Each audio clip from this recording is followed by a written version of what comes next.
చేస్తామని చెప్పి అధికారంలోకి వచ్చినటువంటి కాంగ్రెస్ ప్రభుత్వం రోడ్ల మీదకి రైతులు వచ్చి ఒకసారి ఎండి మళ్ళొకసారి నానిన తర్వాత కూడా వడ్లను కొనుగోలు చేయకుండా రకరకాలైనటువంటి ఇబ్బందులకి రైతన్నల్ని గురి చేయడం అనేది బాధాకరమైనటువంటి విషయం.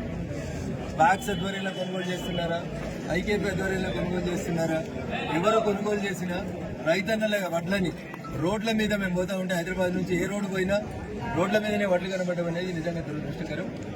ఎత్తేడిచిన వ్యవసాయం రైతేడిచిన రాజ్యం బాగుపడదు కాబట్టి హైదరాబాద్లో కూర్చొని ఉత్తర కుమార ప్రగల్భాలు పలకడం మానేసి నిజంగా గ్రౌండ్ రియాలిటీ ఏం జరుగుతుందని చూసి వడ్ల కొనుగోలు కేంద్రాలని వెంటనే కేంద్రానికి వచ్చిన ప్రతి గింజను వెంటనే కొనుగోలు చేయాలి, రైతన్నల్ని ఆదుకోవాలి, ఎక్కడికక్కడ టార్ఫలిన్లని సప్లై చేయాలని చెప్పి రాష్ట్ర ప్రభుత్వాన్ని మేము డిమాండ్ చేస్తా ఉన్నాం.